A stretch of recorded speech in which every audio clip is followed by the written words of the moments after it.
On behalf of the faculty of Northwest Nazarene University, I'd like to welcome you to the first of 4 lectures presented as a part of our Centennial Series of Faculty Award Lectures. And it's good to look around the room and see some of the other presenters here as well. And so hopefully you haven't set the bar really high and then they'll have to jump.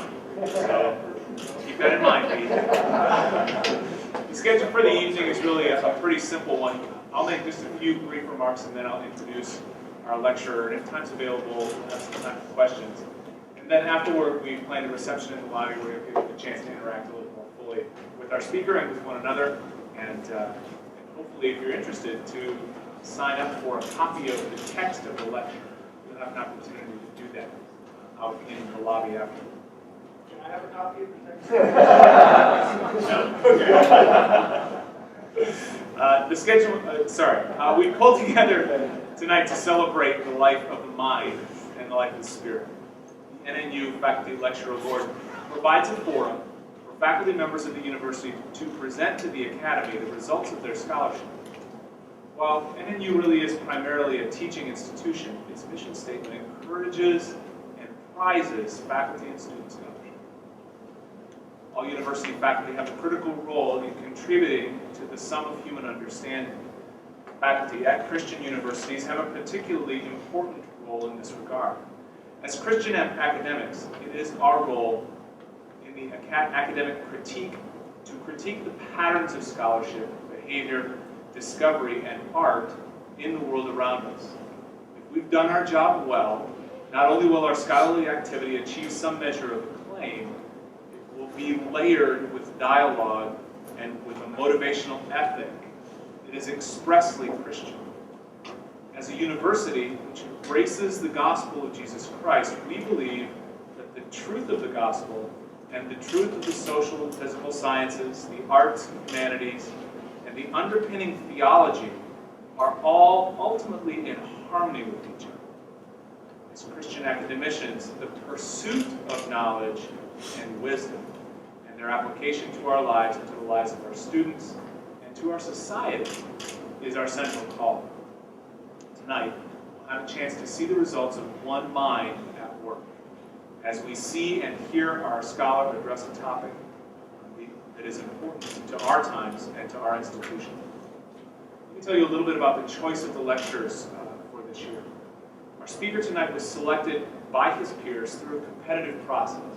Early in the spring of this year, several faculty members interested in giving lectures during the Centennial Series were invited to submit an application to the Faculty Development Committee. That committee was chaired by Donna Allen at that time. It's now chaired by Dr. Ben. As I watched that committee work through the process of selection, I was impressed with the care and commitment to excellence that they demonstrated in their discussions. This year, there were several impressive applications, and the selection process was not easy. The committee then recommended to me their choices for the Centennial Series Faculty Award Lectures. The first Centennial lecturer, Dr. Kevin Timpe, is a professor of philosophy in our School of Theology and Christian Ministries here at NNU. Professor Timpe received his bachelor's degree in philosophy from Mount Vernon Nazarene College, his master's degree in Christian thought and history from the Nazarene Theological Seminary, and his Ph.D. in philosophy from the St. Louis University. Tonight, Timpe will be speaking on the value of transformation as he presents his talk, Virtue and Transformation, Becoming the Kind of People Oriented Toward Pursuing Truth, Community, and Service. Ladies and gentlemen.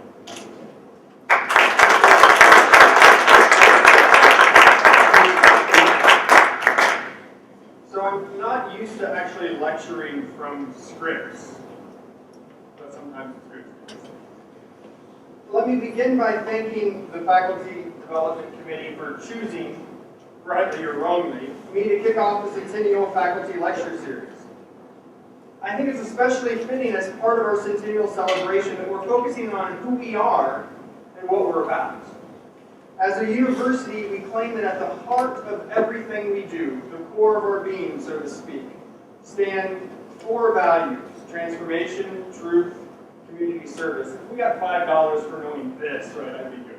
Maybe write something longer. These are the things that if we don't care about, if we don't actively seek to foster in all who are part of NNU, then we should close our doors, for they give us a reason to be. My focus tonight is going to be on the first of these four values, transformation. We believe education fosters transformation. NNU engages and affects all domains of life, intellectual, social, physical, and spiritual. You'll notice throughout my slides that I have a particular fondness for the Oxford comma, which I've inserted. And spiritual, thereby advancing the transformation of the individual, the church, and the world. Now, virtue has been a part of NNU since its earlier days. I have been reading our Centennial book. Dr. Wiley, our first president, wrote that NNU is for the symmetrical development of the whole person, spiritual, moral, mental, and physical. The kind of transformation we aim at is nothing other than complete transformation of all that we are, every aspect of our existence. But what is the telos of that transformation? In other words, what are we trying to be transformed into? The answer is, Dr. Timpe, my undergraduate theology professor, would be happy, I remember this, Christ-likeness. And what I really like about our missions, about our statement regarding transformation here, is that it is both individual and corporate. My transformation and yours. Tonight I have two main goals. To approach the idea of transformation through the lens of classical virtue ethics, so we'll meandering through the history of Western philosophy, and to show how the transformation towards virtue entails that we also value truth, community, and service. That is, I want to show that the first value cannot be separated from the other three values. If you don't care about truth, community, or service, then you haven't been properly transformed. And in my approach, I want to be guided by a sentiment which, Thomas Oden, love this, favorite line of an intro to theology book. The only promise I can make to my readers or hearers, however inadequately carried out, is that of unoriginality. Originality is sometimes not a good thing. I don't think, sorry Dr. Webb, I don't think I'm saying anything original tonight. I think that's a good thing. Okay. As I've already indicated, NNU's identity from its inception has included concern for the kinds of beings that we are, the kinds of people we're trying to shape ourselves and our students into. The vision is shaped, for example, by John Wesley's plain account of Christian perfection, but the general tradition on which Wesley draws is much older than we often realize. Wesley himself was largely influenced to recover, not invent, not create, the doctrine of sanctification by reading Thomas à Kempis and other medieval Roman devotional theologians. Right? Again, theological innovation, not so much a good thing sometimes. Now, the Church of the Nazarene has sometimes been too eager to distance itself from our Roman Catholic brothers and sisters, and we wrongly think of the medieval period often as the theological Dark Ages. For most of her history, the Church has emphasized the importance of being certain kinds of people by drawing on a philosophical tradition known as virtue ethics. And here we can trace our pedigree back through the Latin medieval Church to the Greeks. I often tell my students, I told a cornerstone class today, give me a word, any word, and I can show you that it comes from the Greek. True. Now, according to the Greeks, the kind of person we're supposed to be is a person who illustrates certain excellences, certain virtues. To have a virtue, writes Aristotle, is to have a certain kind of character trait, one appropriate to pursuing the particular good with respect to which the virtue counts as such. And here the linguistic connection between the Centennial motto, a more excellent way, is particularly helpful. For the Greek word that gets translated as excellence is just the same word that gets translated as virtue, arete. To seek a more excellent way is to seek a more virtuous way. When we fail to be virtuous, then, it is precisely because we're not being excellent. Right? Bill and Ted's Excellent Adventure, the motto, be excellent to one another. I just quoted Aristotle and Bill and Ted in the same paragraph. I like my dad. When we fail to be virtuous, then, it's because we're vicious. The vices are simply lacks of specific virtues that we're supposed to have. Now, the best known of the virtue ethicists is Aristotle. In his wonderful Nicomachean Ethics, Aristotle differentiates between two fundamentally different kinds of virtues.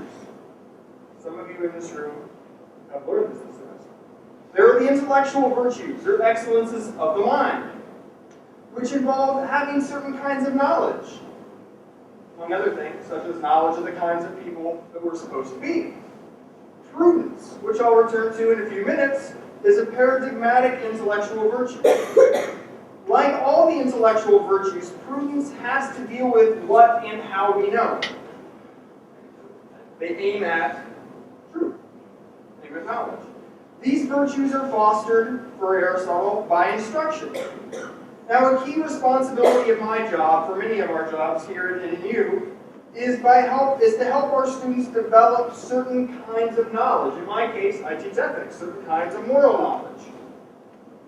Part of my job is to instruct you on what Bruce demands. I'm earning my keep tonight. But while this kind of knowledge is necessary for living a morally good life, it's not sufficient. Aristotle thought that knowing what we should do doesn't always lead us to doing the good. Right? Aristotle would have liked parts of Paul. Do the good, which you ought to do, or do not do it. Close enough. To quote from my colleague Diane LeClaire's recent book, this book has nothing to do with knowledge. Diane LeClaire's recent book on holiness, we may know what the virtues are, and know that we are to fulfill them, and even know that our happiness depends on enacting them. To understand the virtuous life does not necessarily result, though, in virtuous living. There is some aspect of willing, and willing for the right reasons, to be virtuous that is necessary, as well as the need to habituate through virtuous action the actualization of virtuous character. Diane LeClaire is a good Aristotelian. That's common. So in addition to the intellectual virtues like prudence, we need to develop the moral virtues. Those dispositions to act, or feel, or respond in particular ways as the situation requires. But since we can be disposed to act in a certain way even if we're not currently acting that way, the moral virtues and vices are more about who we are than what we're doing. The moral life is not just about your actions. Moral character traits are not just dispositions to engage even in certain outward behaviors. They're also dispositions to have certain emotions, certain affections, certain desires. For example, temperance doesn't just mean not eating too much. That's continence. It involves instead being properly ordered to the bodily pleasures of food and drink, so that we wouldn't even take pleasure in eating too much. Similarly, chastity doesn't mean not engaging in sex, but rather being rightly oriented to the pleasures of sex. This is good news. That means that some of us who are married can be virtuous with respect to chastity. Now, additionally, an individual can have a particular moral virtue and not currently be manifesting what that virtue governs. Some of you in this room are generous in giving to charity, even though right now you're not taking out your wallets and giving out money. Again, virtue is not just, or even primarily, about what we do. It's about what we are. For Aristotle, both kinds of virtues are needed to achieve eudaimonia. In another Greek word. I don't have to quote Hebrew. Riley's not here all the time. Eudaimonia is often translated, not very well, as happiness. But it's better understood as living and doing well, being the kinds of beings that we're supposed to be. And again, this reinforces the idea that the virtues are excellences. To live and do excellences. We are excellent human beings when we are both intellectually and morally excellent. We're virtuous. Now, though this emphasis on the virtues is something that originated in pre-Christian Greek philosophy, the church early on in her history incorporated this thought into her reflection about the moral life and spiritual formation. Plato's Republic, for instance, is organized around justice, which he claims a person or community cannot have unless it is also temperate, courageous, and prudent. And this is an idea that now is woven into at least 1,600 years of our Christian history. As it does elsewhere, and has from its inception, the church adopted this bit of pagan philosophy, as it likes to call it, upon encountering it. The first use of the phrase cardinal to describe the virtues that Plato just mentioned, or that I just mentioned from Plato, comes from Ambrose's commentary on the Gospel of Luke. Records. The term cardo means hinge. This is Latin. That on which a thing turns, or its principal point. So the cardinal virtues are the four principal virtues upon which the rest of the moral virtues turn, or hinge, or depend. We might think of them more commonly as the gateway virtues, the virtues through which we must develop in order to have the others. And while Ambrose first used this phrase, it quickly became a central theme in Christian reflection on the virtue. Ambrose's most famous student, Augustine. Augustine explicitly endorses the Greek tradition of the four cardinal virtues of prudence, temperance, fortitude, courage, and justice. Next quote. The good, by that I mean early Augustine. This is Augustine speaking with the Bohemians. Now, do you think that prudence is the knowledge of what is to be desired and what is to be avoided? Yes, of course. Master doesn't say master. And isn't fortitude or courage the disposition of the soul by which we have no fear of misfortune or the loss of things that are not in our power? Yes, it is. And temperance is the disposition that checks and restrains the desires for things that it is wicked to desire. Don't you agree? Yes, I do. And justice, finally, is the virtue by which all people are given their due. Right? So here we get Augustine, right? Patron saint of philosophers, by the way, incorporating Plato. Right? And one of the things I find fascinating about Augustine on this point is his work in learning the Neoplatonists that opened up the door for him to convert to Christianity under Ambrose. Philosophy can be the way into the church, as it was for Augustine. Now, in his discussion of moral perfection, again, some of you from my ancient medieval class here, in his discussion of moral perfection, which Augustine describes as genuine freedom, always using our free will in a way that's consistent with the demands God puts upon us. Augustine claims that you can't have genuine freedom without having the cardinal virtues. To have genuine freedom, to use our free will for the good, requires us to have a good will, and having a good will requires us to be prudent, temperate, courageous, and just. The virtuous life is one that is rightly oriented to all of the goods involved in life, which he thinks can be captured by the range of goods aimed at by the cardinal virtues. So part of what we're to be transformed into is just, temperate, courageous, prudent individuals.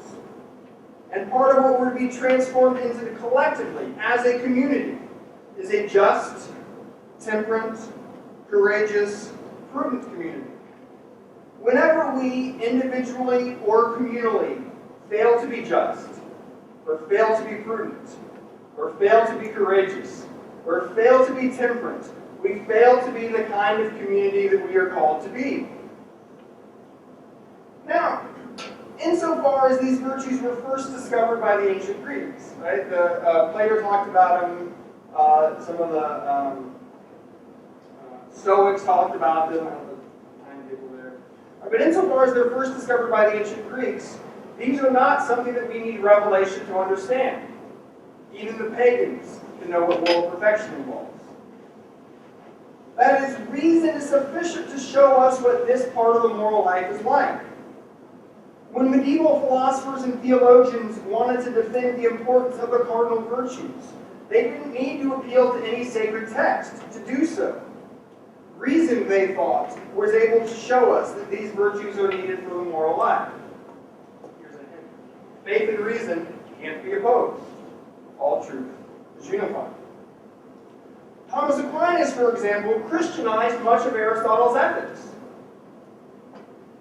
thinking that there is much that this pagan, Gentile, probably a better translation for Aristotle, or for how Aquinas think about Aristotle, much of this pagan could teach Christians about the moral life. This is how I would reinterpret Aquinas for today. You want to know what morality demands of you? Go read your Aristotle. That'll tell you a lot of it.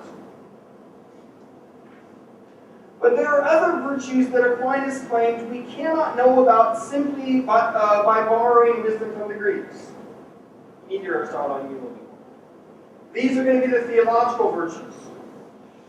The designation of these virtues as theological suggests that there's a threefold connection to God.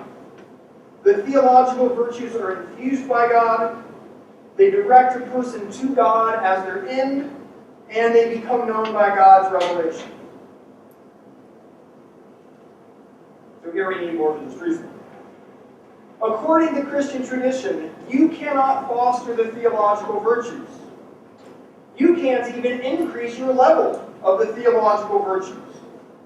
For Aristotle, you become just by doing just actions again and again and again until it no longer pains you. How do you become faithful? Not by being faithful. You cannot foster it. You become faithful when God gives you faith. You have hope when God gives you hope.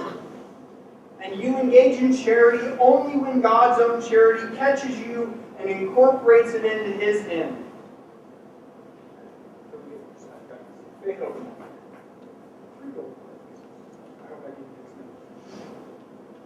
Now, faith is something that most of us in this room are probably Protestants, have unfortunately often misunderstood. Faith isn't about what we feel. Faith isn't about what we do. It's an intellectual virtue. It's about what we believe in. But faith is not just what we believe in. We believe in lots of things. The theological virtue of faith is the disposition to give intellectual assent to the revealed truths that are the heart of the Christian gospel. Well, what truths are those? Right? My first week of teaching at NNU, I received a request from David Alexander to speak in faculty sharing mission, and I also received a request from my dean to speak at our School of Theology Christian Ministries retreat. And I was also confirmed that both of these weren't exactly requests in the normal sense of request. Some things you don't say no to. For the School of Theology retreat, Dr. Maddox wanted me to share my faith journey. I think was the way that it was put. Sometimes you should be careful what you ask me for. Heidi Track knows this from Cornerstone. Brought me to talk this morning about the philosophical way of knowing, and honestly, I don't know what this means. I don't know that there are ways of knowing, there's just knowledge. So I just sort of, I think ways of knowing language is problematic. He asked me to talk about my faith journey, and I get up there and I say, Mark Maddox asked me to talk about my faith journey. To be honest, my faith journey doesn't really matter. Because my faith doesn't matter. The church's faith matters. My faith only matters if it's the church's faith. Only if I participate in that larger entity that gives me an identity. To be real faith for the medievals. What we put our faith in must be true. So when we say things like, I have faith in government, it's wrong. I have faith in Judaism, right? No, on our points of view, you can't. That's not true faith. True faith in Islam is misguided, and misguided faith isn't faith at all. Faith then has to be right for it to count as faith. Faith is also always forward-looking. It's not about what I have now, but what I hope to get. It points us toward a certain kind of union with the person in whom we put our faith that we don't have yet. If I had that union, I wouldn't need the faith. Next comes hope. Faith requires a kind of trust in another. Right? I have faith in the church when I put my trust in assenting to things that I don't understand, like how one thing equals three things. Hope is the reaching out of the goodness that is revealed in faith. It's the will laying hold of those things that are presented as faithful by our intellect. Hope strengthens the will, right, rather than the intellect, to allow us to withstand adversity the adversity that we face, until we can lay hold of the promises of faith. Faith is forward-looking. Somebody that is worthy of my faith promises me something, and hope enables me to suffer until I get that. Faith is forward-looking. No one hopes for what she already has. I hope to be married. So, I already am. Hope, by its very nature, is also difficult.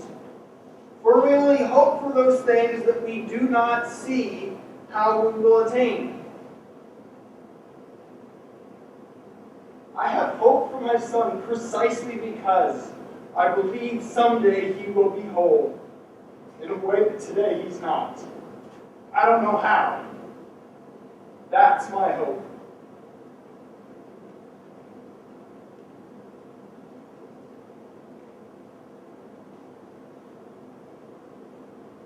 The greatest of these, Paul writes, is love. Now, I've been talking a lot with my students lately about skunked words, right? Any of you listen to Away with Words, right? The second best now that Car Talk has gone, the second best podcast on NPR, behind Wait, don't tell me. Right? Martha and Grant have been talking a lot about skunked words, words that get used so incorrectly or conjure up all kinds of bad connotations that they're probably not worth using anymore. Right? They're so loaded that they're not helpful.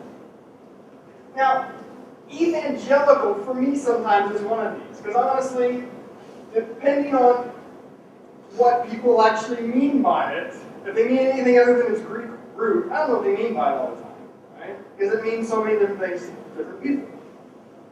And liberal is a word that I think is skunked, right? Because it's used as a slur by precisely those people that claim to care about freedom. And here's something I know about liberal. It comes from Latin liberality, right? Which just means freedom. Find this money. Now, present company notwithstanding, sometimes I'm tempted to think that love is a skunked word. We use it about everything. Peterson, I love my Seahawks. I love my wife. I love NNU. I love Modern Family. I love coffee. I love lots of things. But the theological virtue of love, better translated charity, probably, is much more than this commonplace usage suggests. And I think we do it a disservice when we cast it about so easily. We cast our pearls to swine, as the saying goes. Love, the theological virtue of love, is the perfection of all our desires. And in particular involves two kinds of desires. A desire for the good of the one that we love, and a desire for union with the one we love. Yeah, right? I love my son. I want the good for him. I want to be united to him. But the highest love will be love of the highest good. Just why the theological virtue of charity always has God as its object. I cannot have the theological virtue of charity towards anything other than God or through God. God just is the highest good. So the theological virtue of charity is the disposition to to be in perfect union with God. But I also can't be in perfect union with God if I'm not myself perfect. So in desiring union with God, we're desiring our own perfection. I want my good by wanting His good. In loving God, we can love ourselves and love others. So at the heart of NNU's mission is transforming all of its members into people that individually and collectively are prudent, temperate, courageous, just, faithful, hopeful, and loving. That's our bar. Sorry to say. Whenever we fail to be any of these 7 things, we failed our mission. Because that is our mission. Talk about a challenge for the next 100 years.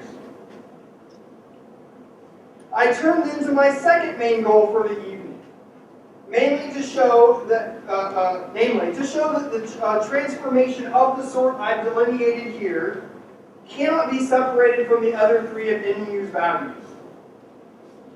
If we are properly transformed, we'll be transformed into individuals and a community that cares about truth, that cares about our community, and seeks to serve. Now, the connection to truth should be pretty obvious from what I've already said about the intellectual virtues. The intellectual virtues all aim at knowledge in various ways. There can be no knowledge apart from truth. If you claim to know something and that something is false, then you don't really know it. There's no knowledge apart from truth. As an educational institution, we can never give up our pursuit and promulgation of truth. This also means that we should never fear truth, whatever its source.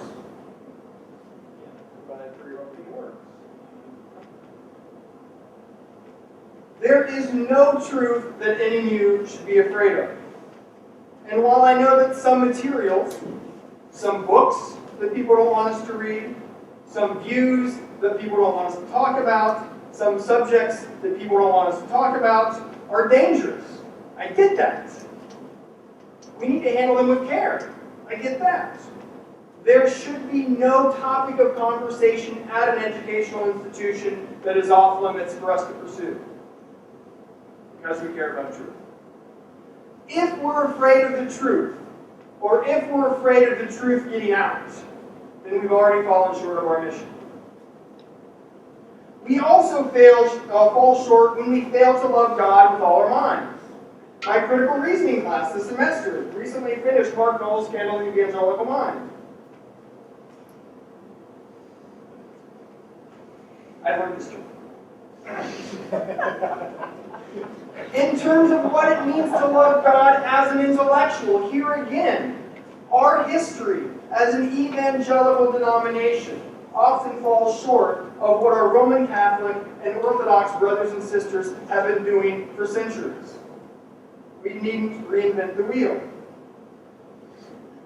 There are a number of ways in which virtuous transformation is interwoven also with community. For one, as I've indicated above, the intellectual virtues, right, you get by teaching.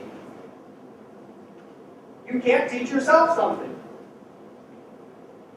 The degree to which you know these things, know the objects that the theological or the intellectual virtues aim at, depends not just on your own effort, but on the wisdom, guidance, and input of those around you. You do not know what it means to be a good Christian apart from the Christian tradition, apart from the community of saints that goes before us and shows us the content of our faith.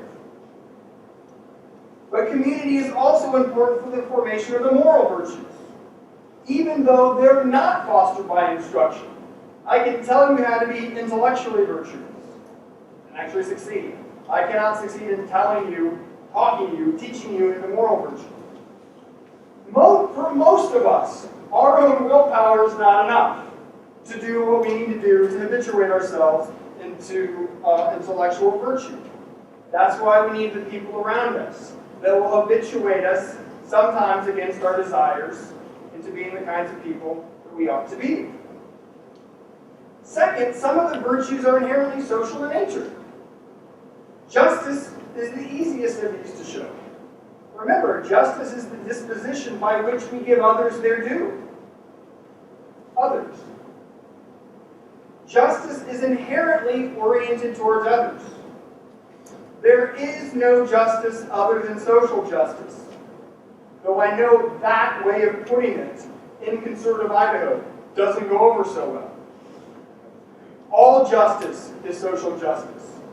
If you don't care about social justice, you don't care about justice. For to be just means you care about the well-being and good of those around you. Or I can make this point by quoting Dr. Peterson, who, if I were quiet for a second, you might be able to hear the teaching over well. Well, I'll say it like this here. Okay? Here's Peterson. You cannot be a Christian without being a member of the church. There's no such thing, he says, as a solitary Christian. It's not just about you and Jesus and one set of footprints in the sand. It's about you and Jesus and the communion of saints, that is the church. Our identity as Christians, the goal of our transformation is to be members of a certain kind of community. The theological virtue of love, too, shows us that virtue leads us to care about the community. Right? I can only love people through loving God properly. The object of who we are called to love as Christians primarily is God, and others and ourselves can. It's not an unchristian. It is an unchristian idea not to love yourself. It's an unchristian idea not to love others. Loving God, as He calls us to love, demands that we extend love to all members of our community, whether we agree with them in various objects or not. Loving someone doesn't mean agreeing with them, as my wife sometimes reminds me. One way to also make this point is via our alumnus of the year from chapel last week, Brian Elstrom. In describing the Christian life, Brian said,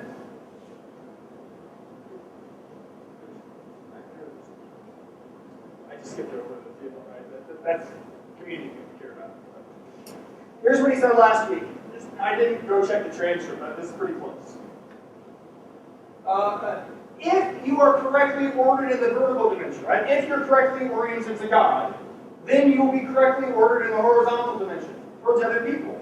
The thing that I love about conditionals is I teach logic. That statement entails the following. If you are not correctly oriented to the people around you, then you're not correctly oriented to God.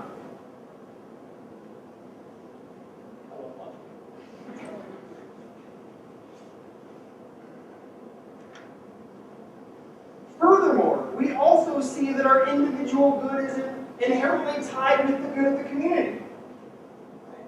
What's good for me, what's good for NNU are not separate.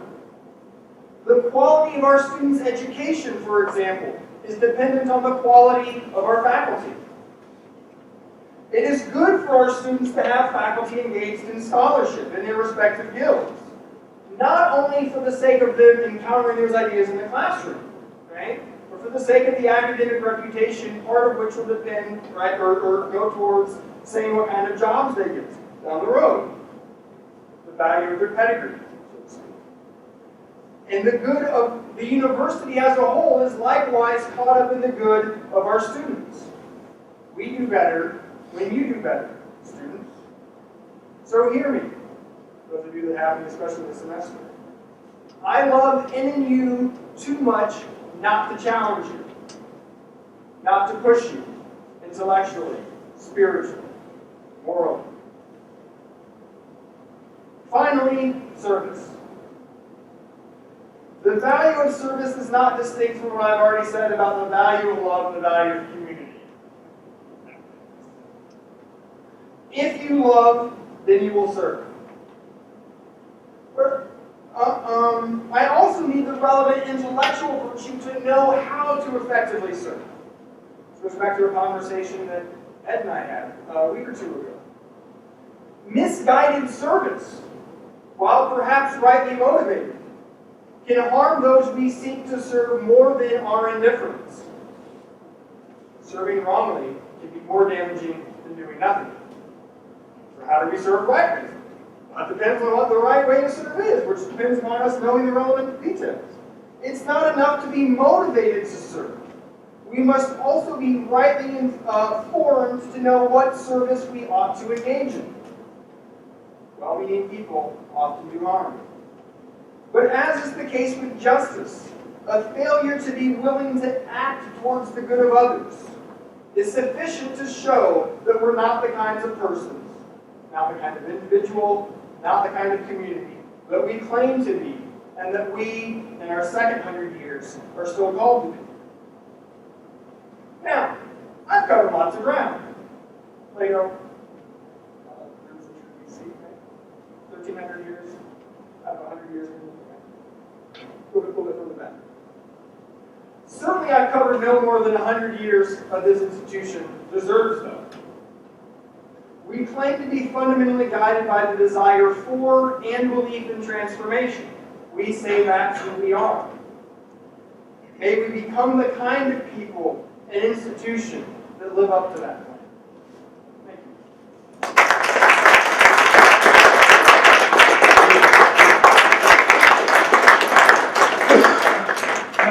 Kevin, I think we've got some time for a few questions.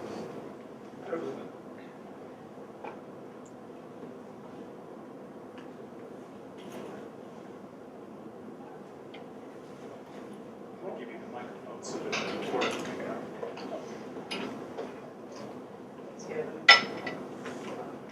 Yeah, it's on. I wanted to push a little bit about thinking about the role that Christian community plays in shaping moral virtue.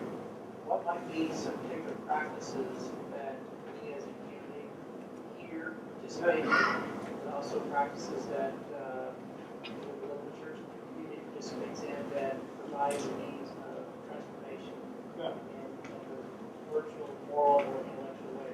Yeah. Let me start with the church part of the answer, right? Dr. Peterson and I teach a Sunday school class that I think is very formative. Right? I mean, I love our Sunday school class. I don't know why it works, but it does. We've got college students to 80-year-olds, right? And it's fabulous, I think. And so part of what we do is we hold each other to the fire, right? To high standards. And then we walk with each other to help us see where we fail to live up to that standard, right? Peterson has come to me before and said, Kevin, you've just done what you shouldn't have done. Painful. Right?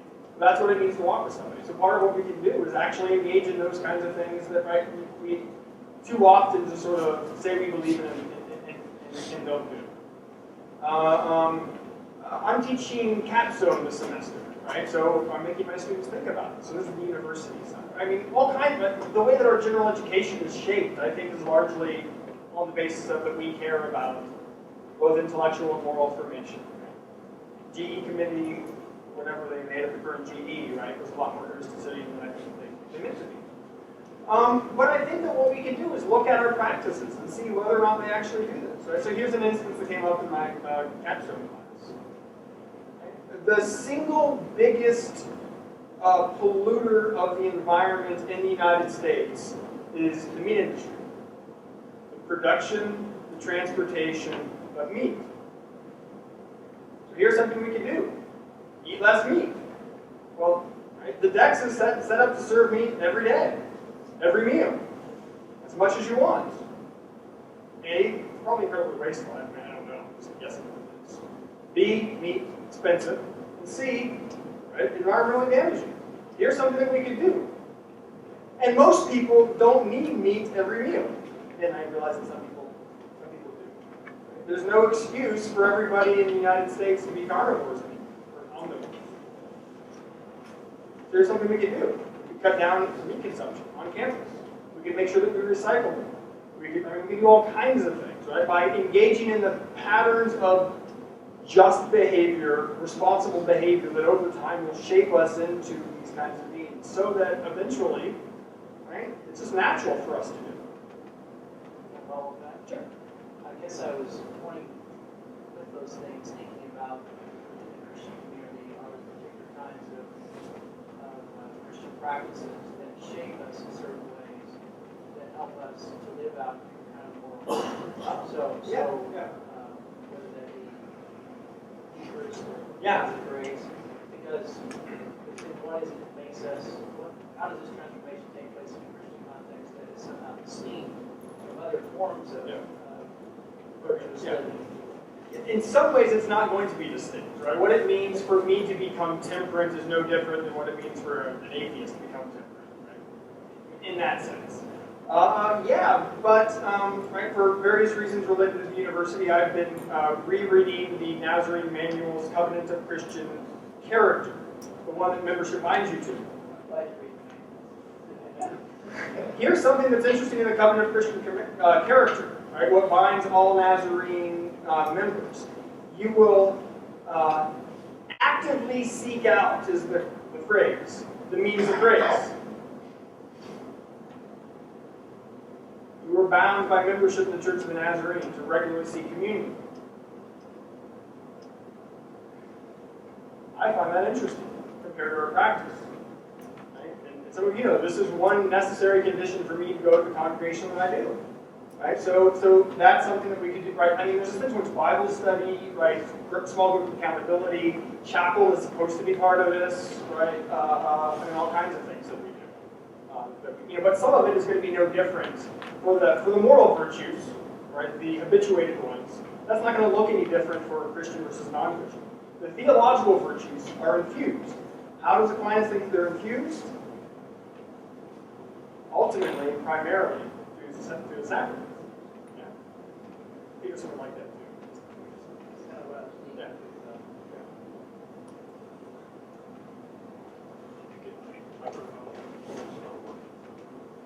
We can't hear It's you. not working. It's up a little bit. It's up there. Kevin, do you think you can find it? There's only 5,000 buttons. None of them work. It's not a button up there. No, it's on the It's on your applet. screen. No, it's on the computer. Okay. My daughter shows me how to turn on the TV, so.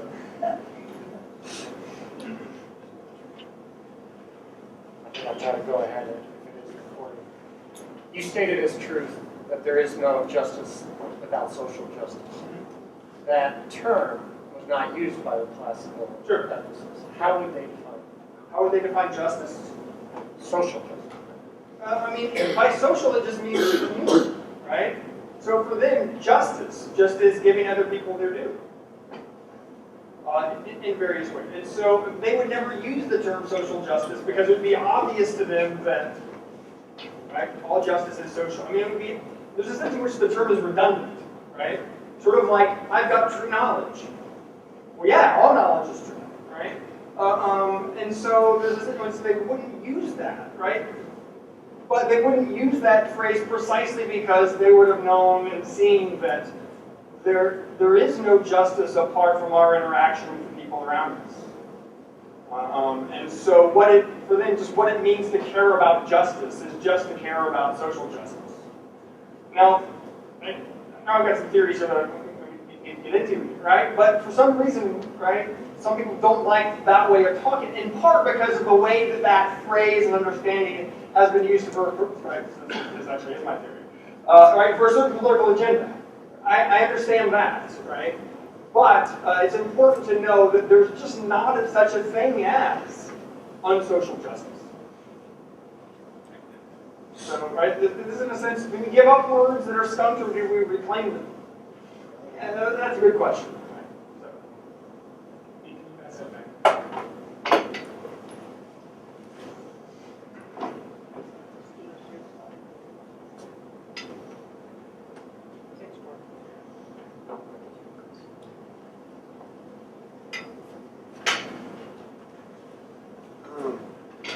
I know you were talking about the theological virtues and moral virtues.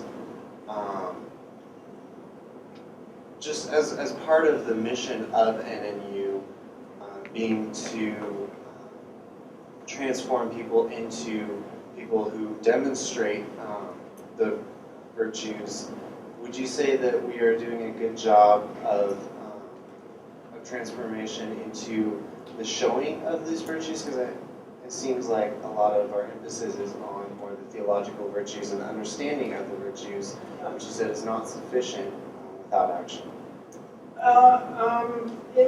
So it's a tricky question, right? Because there's lots of metrics here, right? There's how we rank to the three theological virtues, how we rank with respect to, right, the cardinal virtues, and then there's the we, right? Each of us individually plus communally.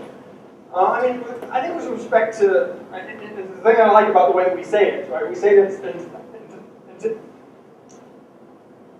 intentionally intellectual, intentionally social. I wish we had moral up there in that list, along with the Oxford Common.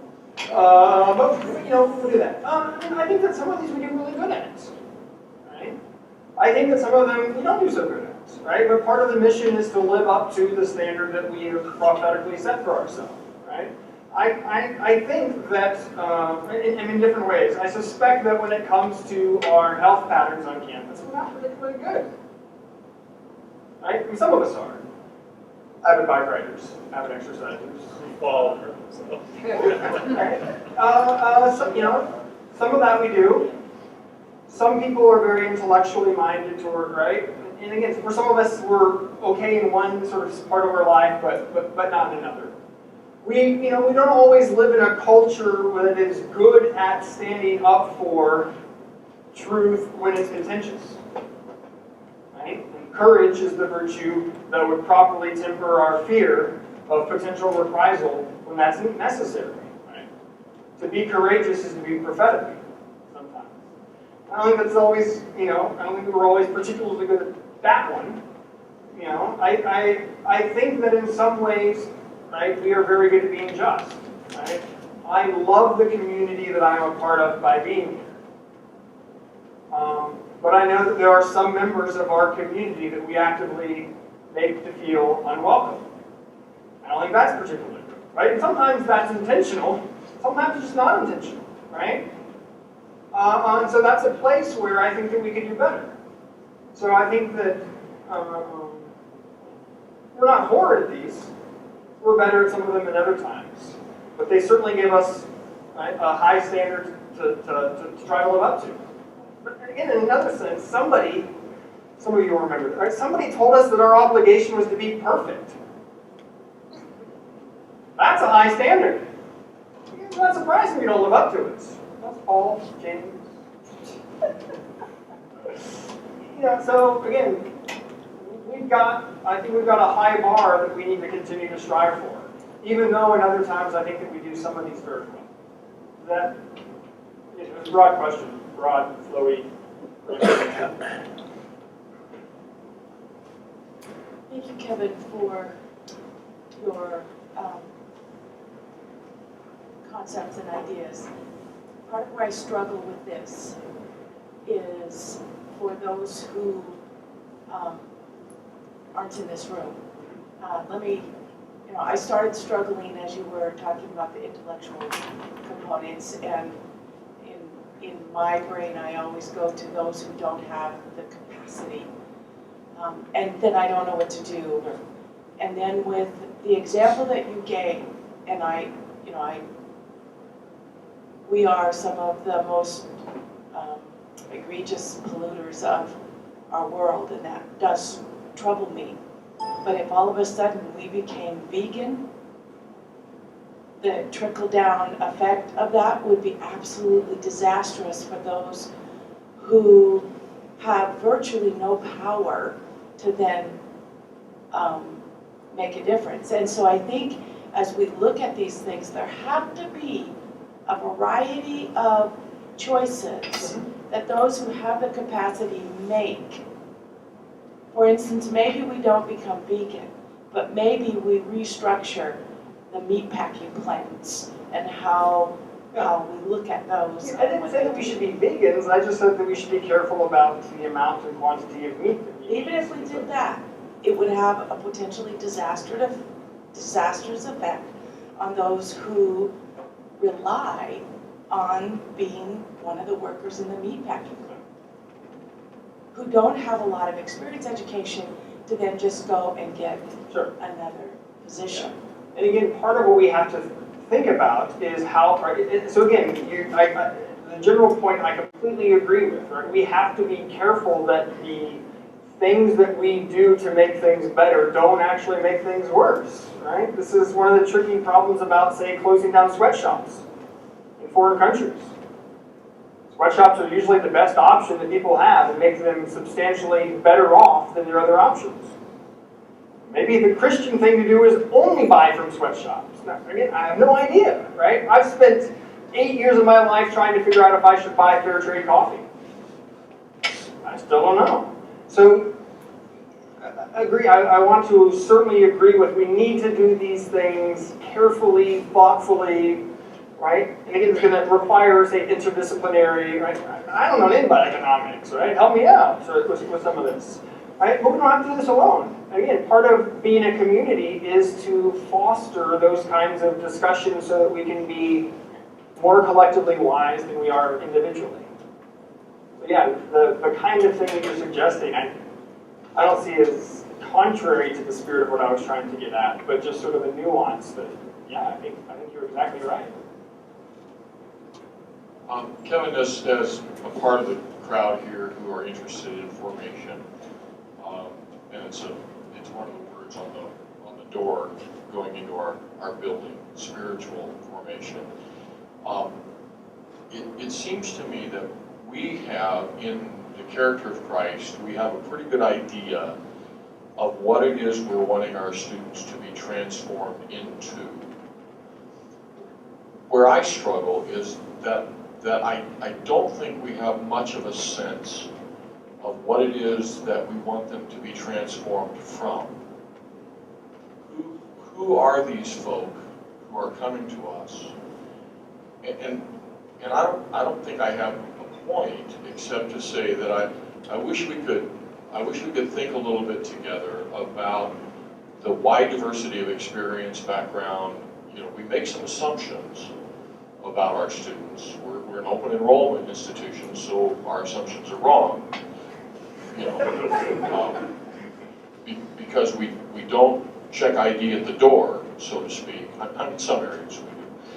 But I don't know how to develop a better sense of what the raw material is.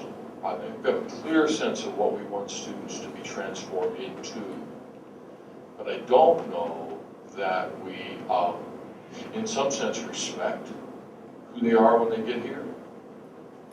That we are sensitive all the time, and by we I mean me, are sensitive all the time to who we are when they get here. So just that thought, when we think about transformation, I got the to what, I'm struggling with the from what side of that. I think that you're right. One of the things that we can do is to make a safer environment for our students to be honest about who they are and not always feel the need to hide it in certain ways from some of us. Right? After I talked at chapel my first year, right? It was a chapel that I think somewhat like tonight included some hard words that not everybody there wanted to hear. I apologized on behalf of the university for how we treated students, those that don't fit our mold. And 2 days later, a student that I had never seen came up to me and said, I'm a junior. That's the first time, and I'm an atheist. That's the first time I've felt like anybody's speaking to me in chapel. Now, I have no idea what had gone on here, right? But yeah, wow. The junior. And you haven't felt like chapel was for you.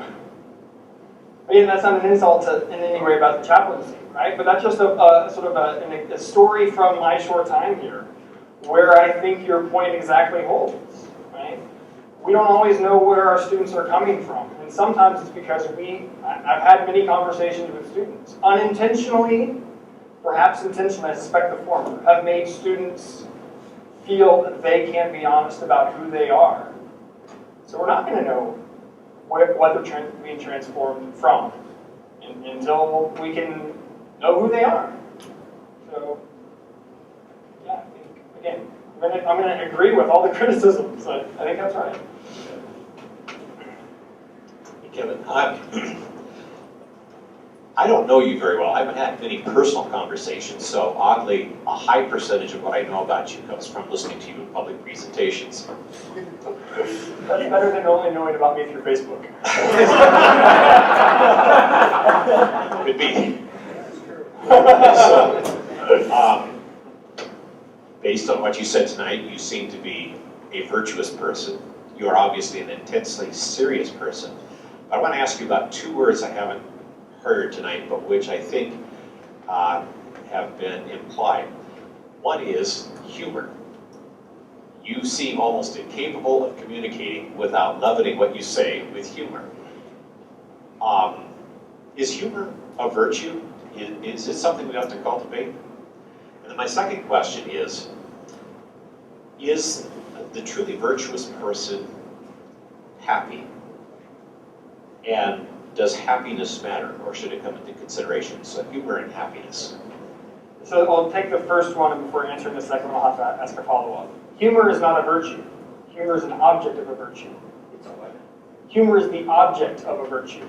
So just like anger isn't a virtue, neither is a vice, right? The right orientation to anger is a virtue. So Aristotle says wit is the virtue that governs humor.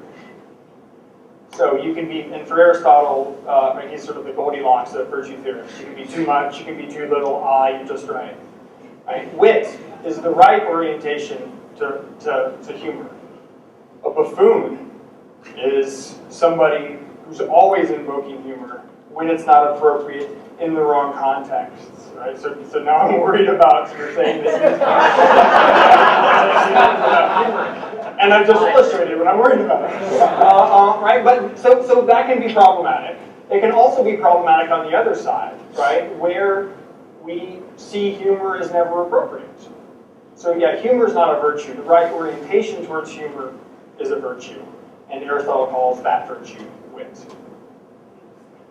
Second question was about, happiness. Right? I'm a good Platonist about many things. Well, what do you mean by happiness? If you mean a good, if you mean a good emotional state, Define that. I'd be interested in hearing what you have. so if you define it as the way that most economics and psychology define it as either hedonistic desire satisfaction or subjective well-being, where that's right, no. We shouldn't really care all that much about our happiness. If what we mean by happiness is roughly the Aristotelian living and doing well, being excellent members of what it means to be a human, then yes, being virtue will get us that. It's necessary to get us that. We can't be happy in Aristotle's sense without being virtuous. But I think there's a big disconnect between how happy gets used in contemporary language and what we really ought to care about, right? And so my whole intro class the last 2 years has been on different theories of happiness and why much of what social psychology seeks so much to measure in certain ways isn't often what we should be aiming at.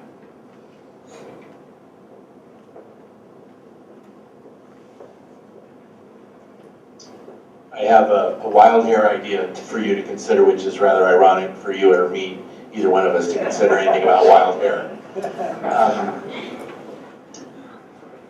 What would it be like, thinking creatively, if this is important to our mission, if at the heart of Gen Ed was the pursuit of these virtues? And I'll take the 4 cardinal virtues and the 3 theological ones. What would it be like for us to center our Gen Ed, the common core curriculum of the university, given our mission, around these virtues? Just would be interested in your thoughts at that point.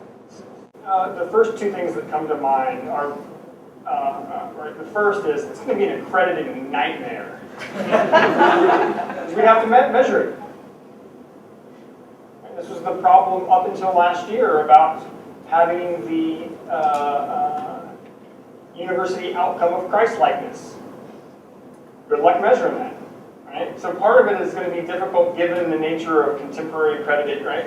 How are we going to measure if students are virtuous? Well, we can measure if they do temperance actions. Just follow them around and see how much they eat.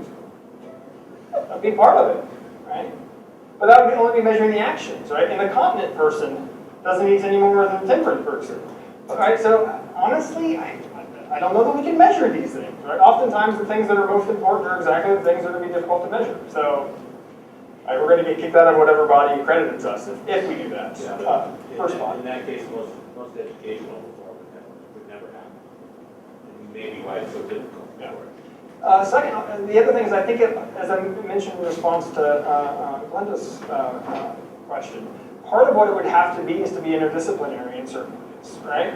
Absolutely. And we would have to restructure how we do things in various kinds. This is part of the conversation about honors college. How do we do that, right? Without having to, right? Either all of us teach 6 classes a semester, or double the number of faculty years, right? It's tricky.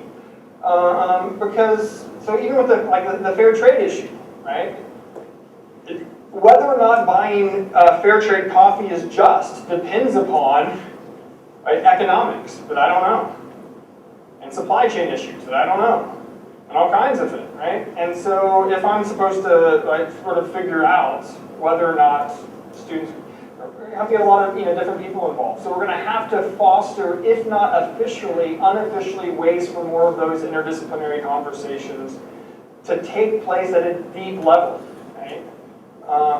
And we often have sort of surface conversations about those things. So you've given me all the practical reasons why it won't work. What about the religious reasons why it would? If we care, well, I mean, why it would? If we care about what we say we care about, we should work towards it, despite it being a nightmare. That's not how to do it, right? My students quote me all the time. Go ahead. So I feel like I'm missing something that you're going for. Okay. But in my mind, it is the dreaming which leads to reality, even if the whole dream doesn't make it. Yeah. Keep on dreaming, right? To paraphrase, to quote the Modern Family episode that I watched last night, right? It's the Halloween episode. Hey, have you watched this? It's the best show on television. The only show on television I watch, right? Luke, the boy in the family, is outside licking the Giants' decoration lollipops. They're made of cardboard. And his mother says, Luke, they're made of cardboard. And what's the dad's name? Phil says to Luke, never quit dreaming, Luke. Keep licking everything. So here's what we should quote me on this one. We should keep licking everything.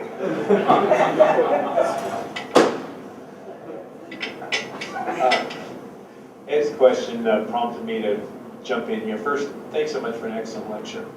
I really liked the first third and last third. The stuff on Thomas didn't like so much. Shocking.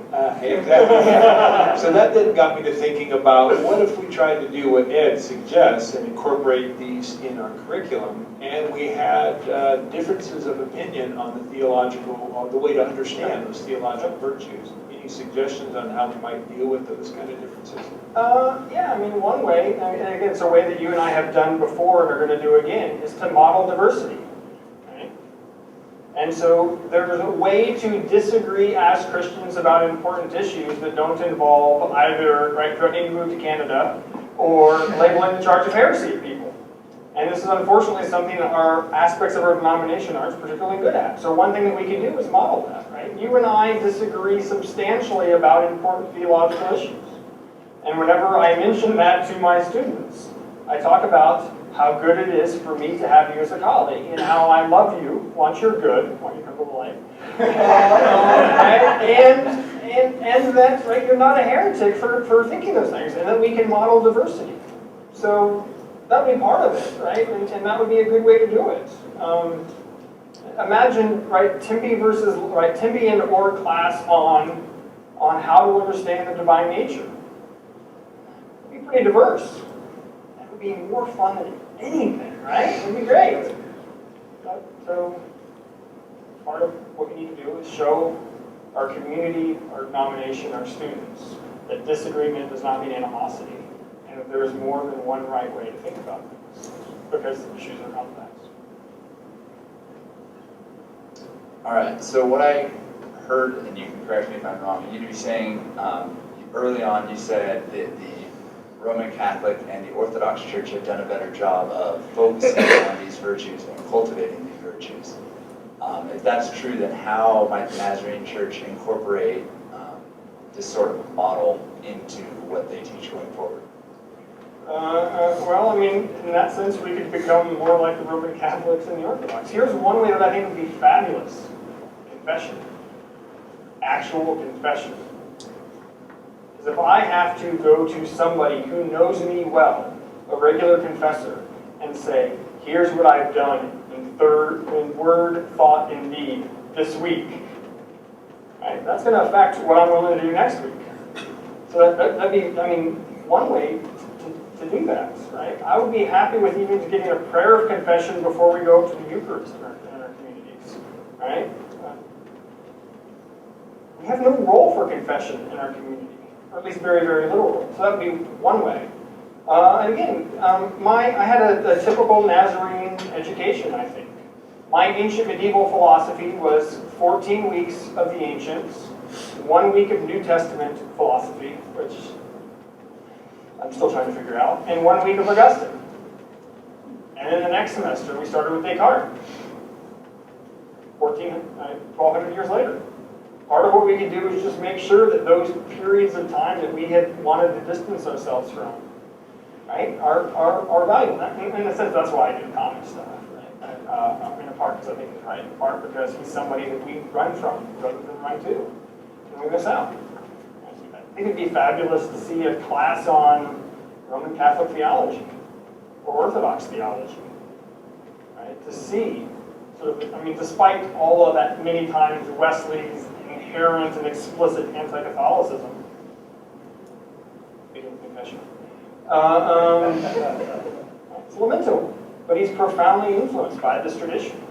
And so part of what I want us to do is to recover those things that really do shape us that we don't always talk about. So to just make sure that our theology classes don't start with Wesley, right? But make sure that when I teach ancient medieval philosophy in 16 weeks, 3 centuries, right, or 3 millennia, at least 2.5 millennia in 16 weeks. Good luck doing it fair shift, right? It's going to involve curriculum change, I mean, all kinds of stuff. So there's a couple of ways. We can get best more and we can do more ancient medieval stuff. Both of those sound self-serving though, right?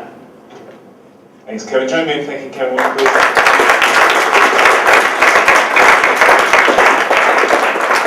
One of the really nice things about this is that you get this nifty medallion to wear from now on at commencement.